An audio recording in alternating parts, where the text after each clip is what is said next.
자, 경제 관련된 단신이 좀 나왔는데, 뭐, 경제가 전반적으로 다 무너지고 있습니다. 지금, 우리, 주식시장도 계속 비틀비틀거리고 있는 상황이고요. 뭐, 삼성전자가 상승세를 이끌어 어쩌네 했습니다만은, 삼성전자 지금은, 어저께 이틀 동안의 상승분을 다 반납하고 지금은 이제 하락 직전, 하락세로 마이너스로 지금 넘어가고 있는 셈입니다. 그래서 7만 간다고 막 5만에 덤벼들었던 많은 철없는 개미들이 불안함에 떨고 있는데 어떤 방향으로 갈지 좀 두고 봐야 될 것 같아요. 근데 모든 뭐 주식의 그렇고 경제의 기본적인 지표를 알 수 있는 건 뭐냐면 뭐 통계들도 있겠습니다만 체감적으로 느끼는 경기의 압박입니다. 지금 자영업들 너무 힘들고요.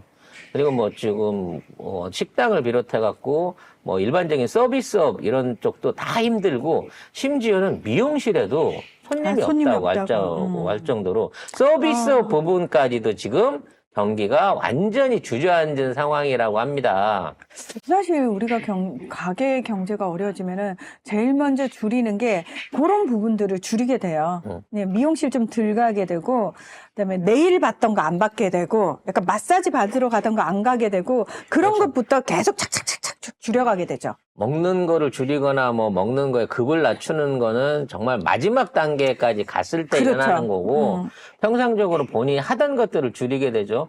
그래서 그런지 몰라도 저는 그게 한 영화를 못 본 지가 지금 한 7, 8개월 된 것 같아요. 아니, 근데 그거는 극장들이 확 서비스 확충했다고 계속 기사 나오는데 댓글이 계속 그렇게 달리잖아요. 아니, 표값을 내려줘.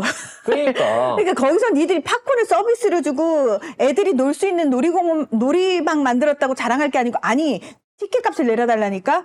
티켓 값이 겁나 비싸요. 그리고 알게 모르게 프랜차이즈들 있잖아요. 다 올랐어요, 가격이. 알게 모르게가 아니고 대놓고 올렸던데요?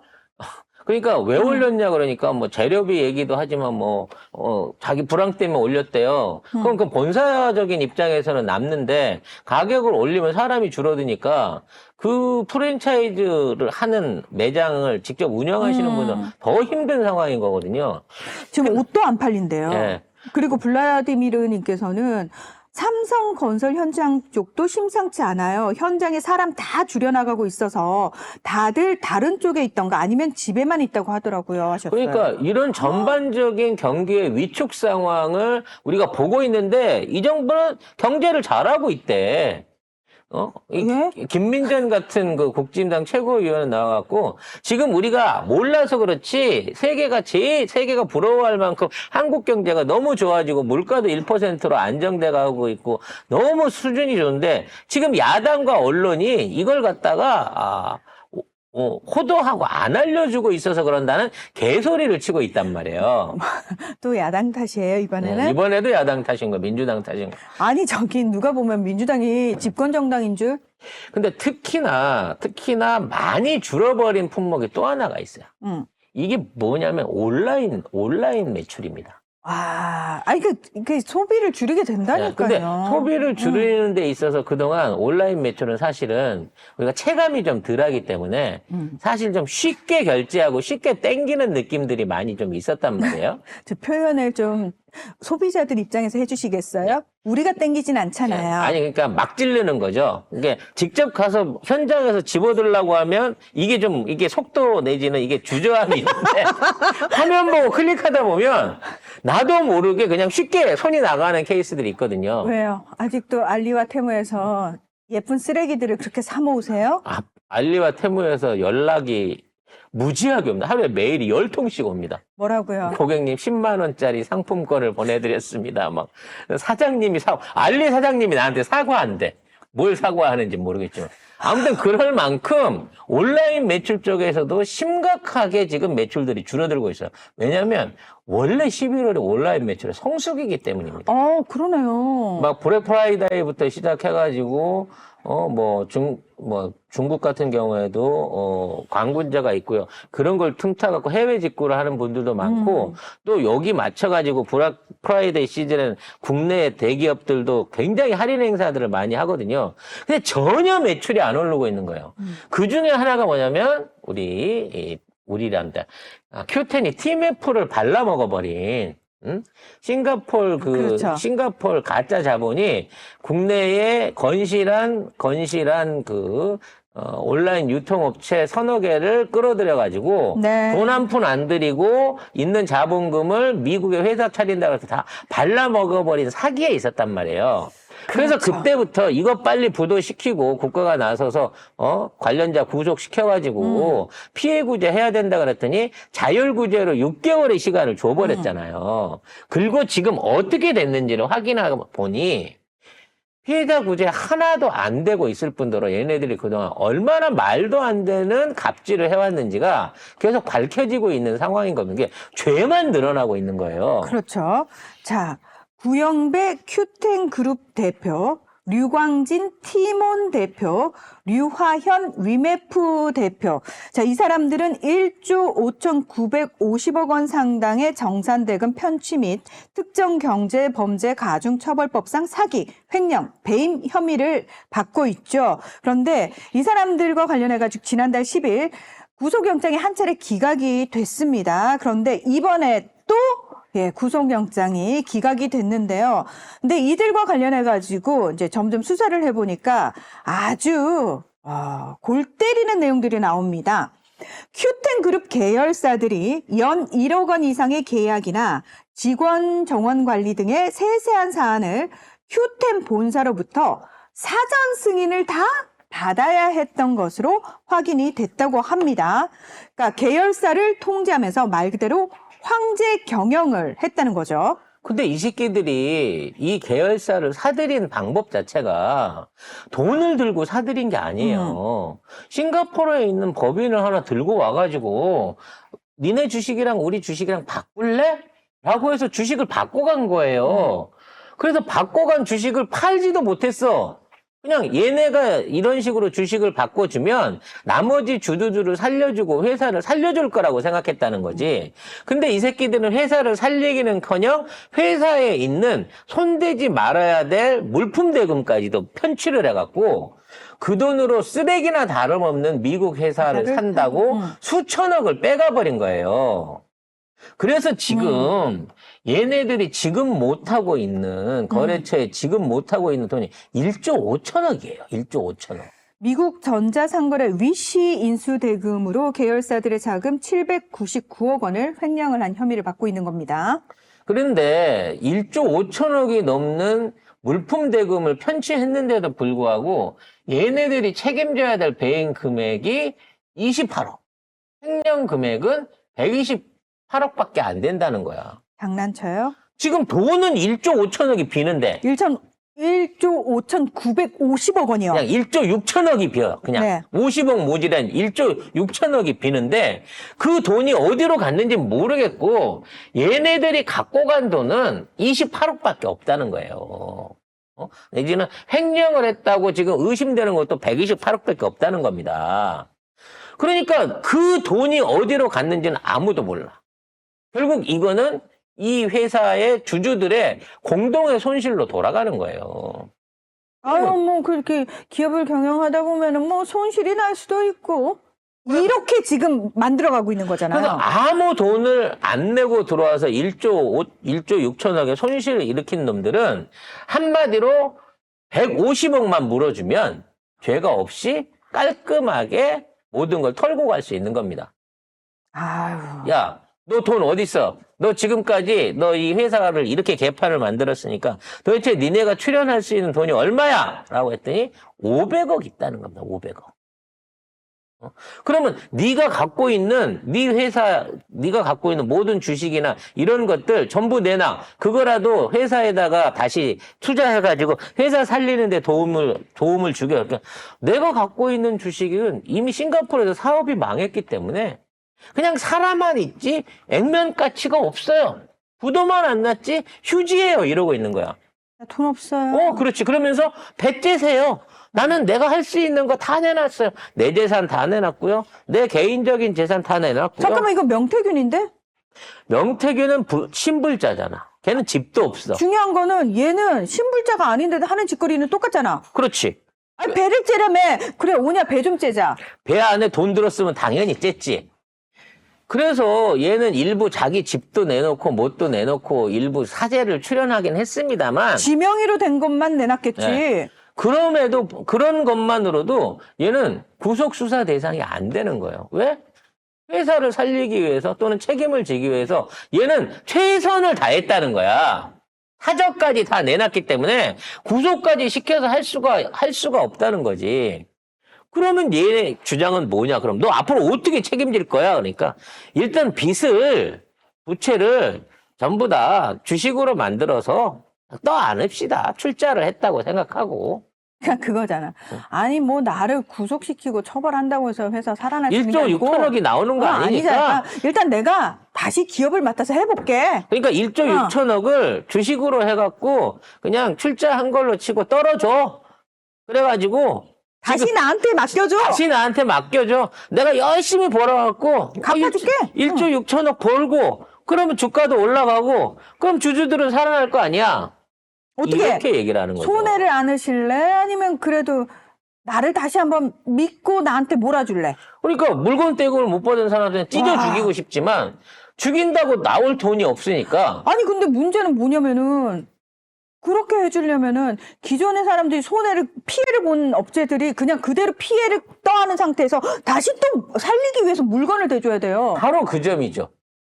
내 돈은 못 받아서 언제 돈이 될지도 모르는 주식 형태로, 전환사채 형태로 그 돈을 쥐고 앉아 있는 상황에서 장사가 잘 될까 싶은 마음으로 또 내 돈으로 빚을 내서 물건을 만들어서 얘한테 3개월 외상을 줘야 된다는 거예요. 아니, 장난쳐? 그럼 걔는 그걸 팔아서 물건 대금을 6달 후에 주고 그동안 생기는 돈을 돌려갖고 직원들한테 간부들한테 월급 주고 보너스 주고 성과급 주면서 팅팅 돌리면서 놀겠다는 거지. 어쨌든 내가 또 CEO가 되겠다는 거지. 와, 진짜 사기꾼들은 정말 천벌받을 거야. 그러니까 이런 식으로 고의적으로 악의적으로 운영을 하는 게 이게 처음이 아니란 말이야. 애초에 아무런 무자본으로 들어와서 이런 식의 기업을 인수할 수 있게끔 이 인수 작업을 승인해도 우리 정부나 감독기관 자체 책임도 있는 거예요. 금융감독위원회 위원장 이복현이잖아. 네 검사 출신 니잖아. 아니, 이 난리가 나도록 네 뭐 했냐고, 그 자리에서. 결국 이 모든 사태에 대한 피해는 물건을 납품했던 거래처 업자들, 그러니까 물건 납품업자들하고 이 회사를 믿고 이 회사에 투자했던 또는 이 회사의 여행 상품권 같은 것들을 돈 주고 결제했었던 주주와 고객들의 손실로 다 떠안고 넘어가 버린단 말이야. 아이고. 그러면서 얘네들 하는 얘기는 뭐냐? 이 회사가 청산돼서 없어지면 부채고 뭐고 아무것도 이제 받을 가능성이 없어지니까 그냥 이대로 놔두고 이 빚덩어리 있는 회사를 다시 한번 운영을 해보라고 얘한테 기회를 줍시다.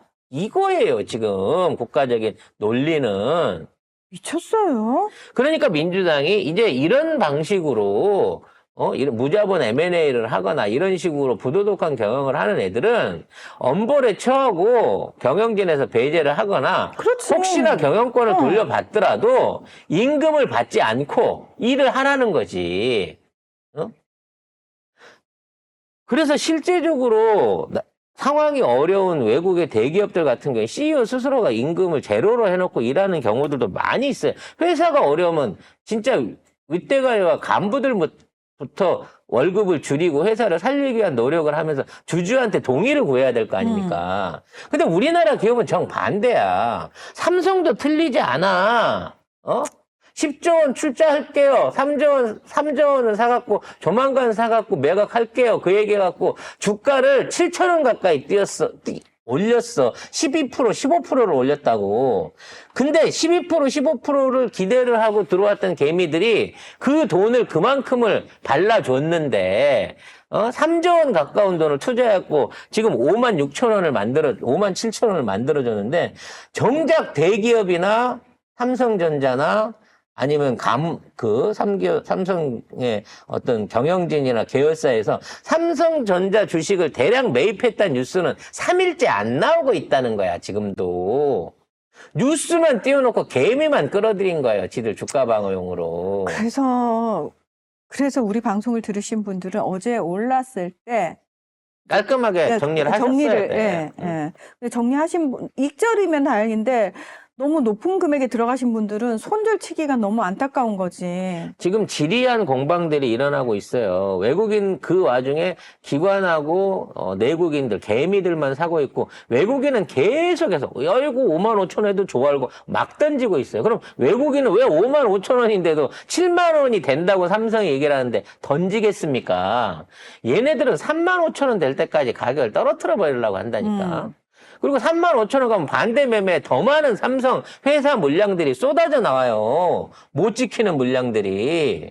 삼성이 비자금을 털어갖고 80조를 처발르기 전에는 지금 있는 5만전자, 4만전자 사태를 막을 수가 없다고. 근데 한 번 입마에 포켓한 돈을 꺼내놓기가 싫은 거야, 이 새끼들은.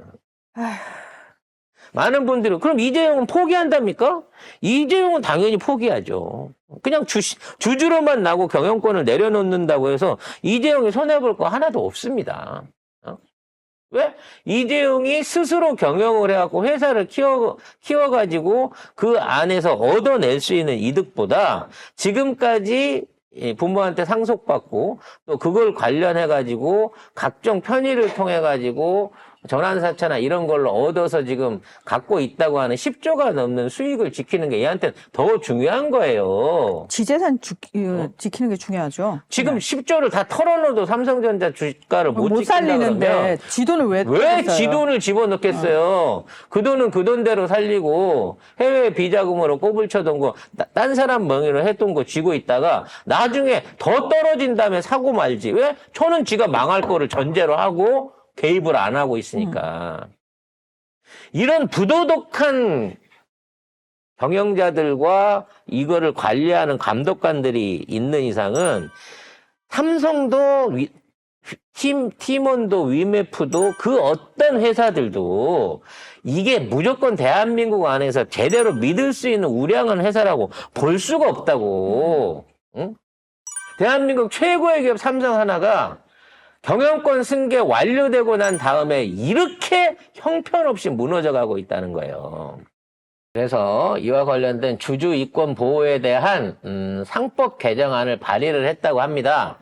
통과는 되겠지만 저는 이 상권 이런 그 발의안 안에 일종의 그 처벌 조항.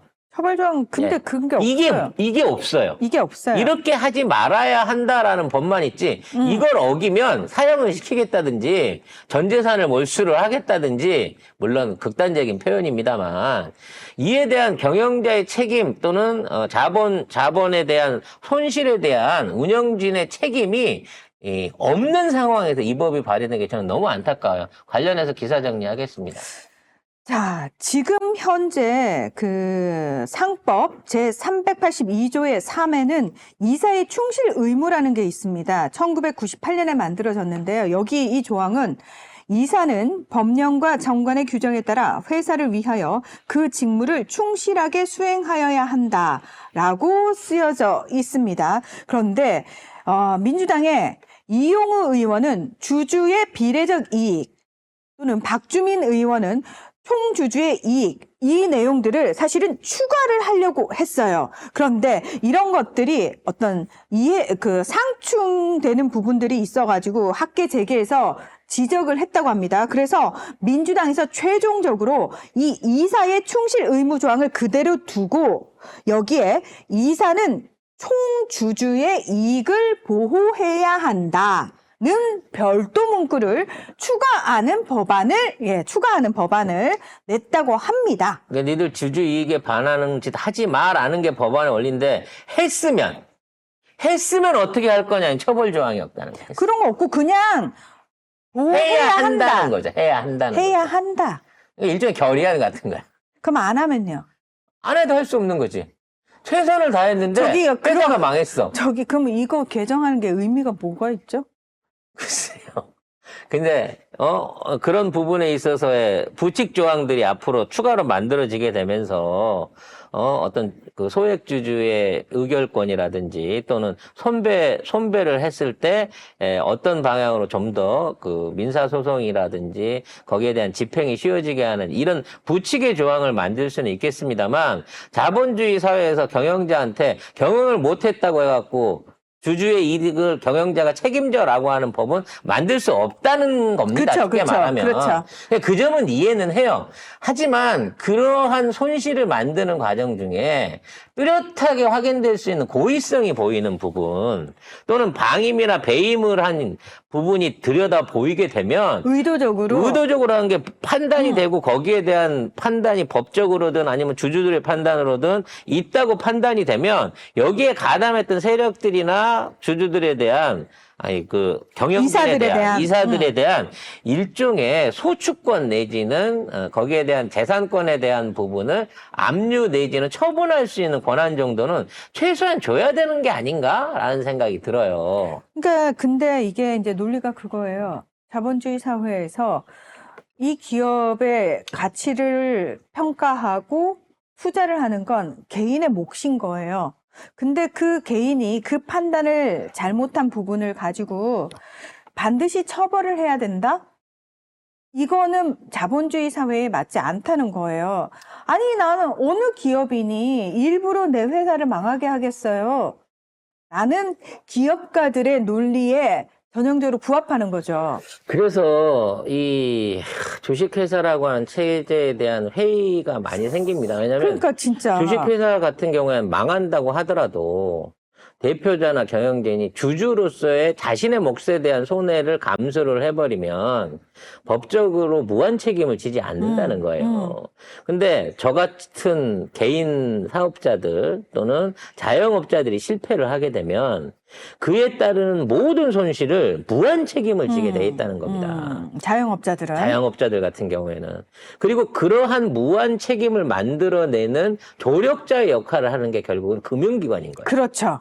증권사나 은행이나 특히나 은행 같은 경우에서 어떤 담보대출이나 신용대출 같은 걸 만들어서 사업자금을 대주는데 사업을 하다 잘못돼서 망하면 주식회사가 망하면 그냥 나중에 주식을 담보로 하던 게 망해도 주식에 대한 청산을 해서 정산을 하고 넘어간단 말이에요. 근데 자연인인 일반 개인이 망하게 되면 그 사람의 신용에 평생을 따라다니면서 신불자의 망령을 족쇄를 채운다는 거죠.